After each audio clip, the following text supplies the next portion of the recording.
Let's talk more about that story. Bringing Kopanang Africa against Xenophobia's Nigel Branken. Nigel, a very good evening to you. Welcome to Newzroom Africa. So let's start with why it is that this particular commissioner absolutely could not be part of the process, why his presence would have been a problem.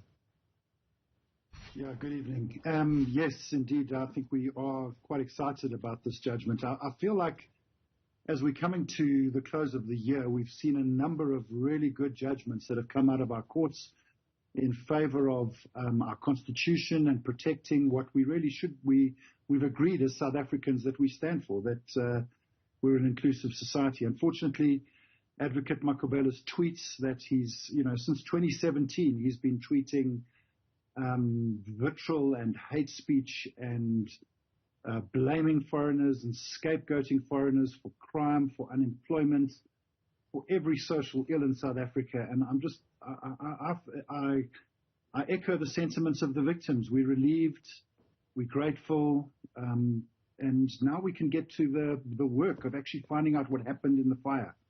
And it was interesting because in the evidence it was led by the lawyers and the victims. Victims had actually alleged that Operation Dudula had said on the day, they were taunting outside the building and they were saying things like, we've burnt the building down, you must now go back to your countries, And so a judge that supports Operation Dudula and puts South Africa first and has such hateful attitudes must really be challenged. And I'm grateful that Judge Kompepe has done that. How much, Nigel, do you think that there's a possibility then of this issue possibly becoming a sideshow, recurring in some shape or form and taking away, even if it's happening outside the parameters of the formal hearings in this matter? I don't think that in the formal hearings we're certainly going to hear it. Of course, we lawyers are lawyers and we don't know what the outcome is going to be in terms of whether there will be any challenge to it formally.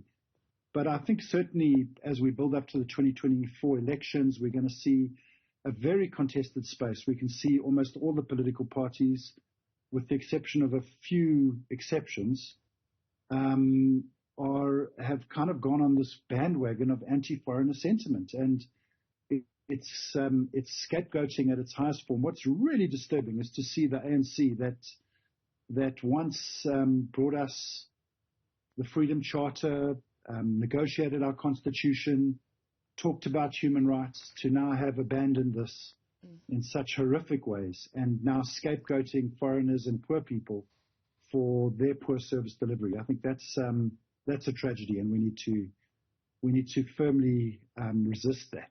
Where do you think the conversation about migration and immigration, illegal or otherwise, needs to go in South Africa? Because there is an increasing sense that something has to be done, even from, for example, the list issued by government saying essential skills as far as what will be allowed from people from other countries coming into this country to seek greener pastures, at least economically, etc. And communities who say, well, they feel that there's a significant contribution to social ills as a result of the presence of people who are in the country illegally in their immediate communities.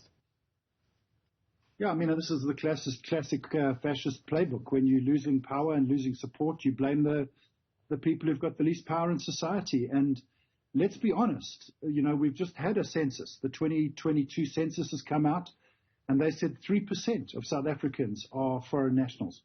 We know that in provinces like Limpopo, we've got a negative net migration of foreigners, that people are coming down to Gauteng. We know in Johannesburg, we've got a very high percentage of foreigners.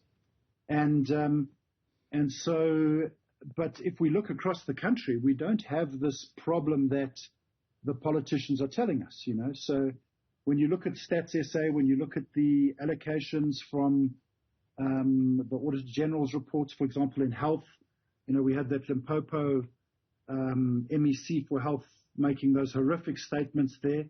And then you go and have a look at the Auditor General's report and you see that they've stolen nearly 3 billion rands worth of healthcare funding. And then she's got the audacity to go and say, no, the reason for under delivery in Limpopo is because of foreigners. Except it's not just a view, Nigel, it's not just a view held by the government, as evidenced by what happened in the late 2000s when we saw attacks on foreign nationals, some even being set on fire.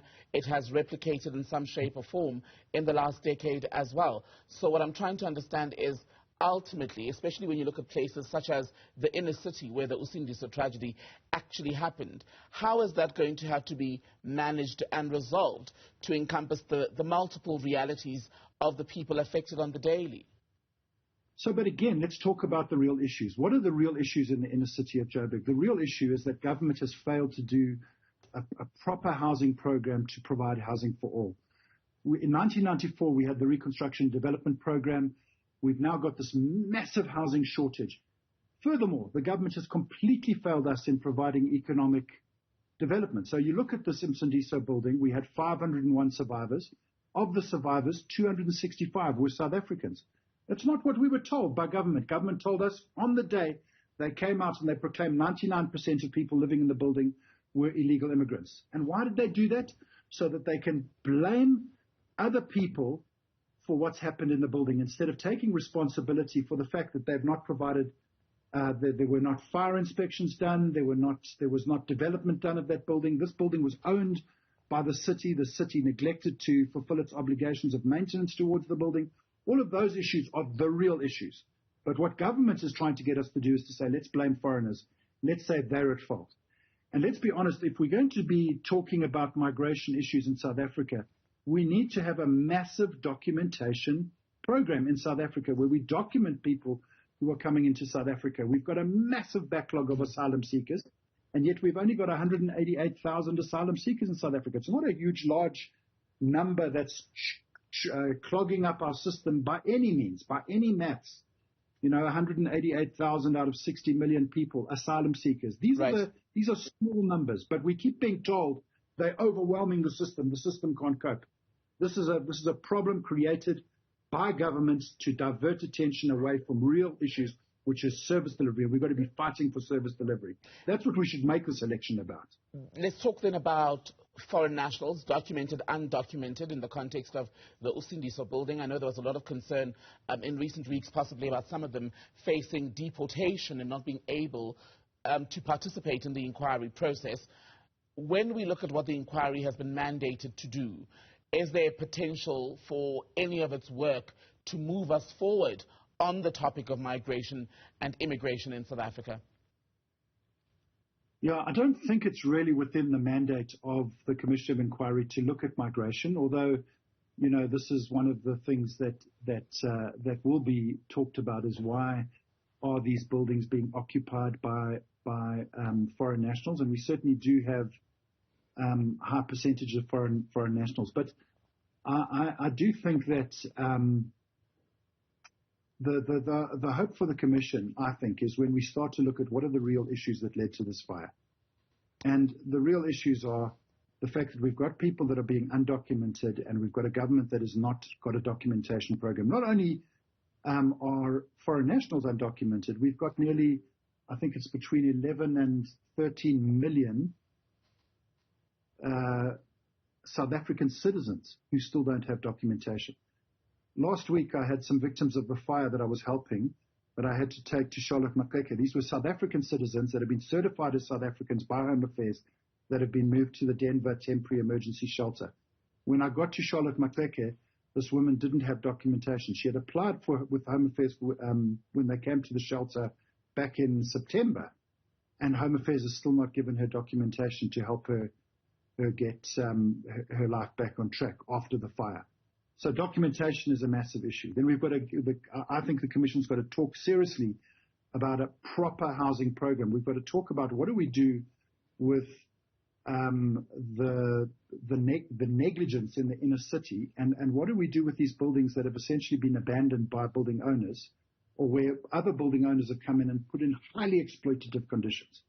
And how do we manage that, and how do we tackle those? Those are the real issues. Right. Employment. How do we deal with informal trading in the city? How do we create pathways to employment and pathways to economic development? That's the real issues I'm hoping the Commission will come up and and tackle. Nigel Branken, thank you so much for your time. Nigel is with Kopanang Africa against xenophobia.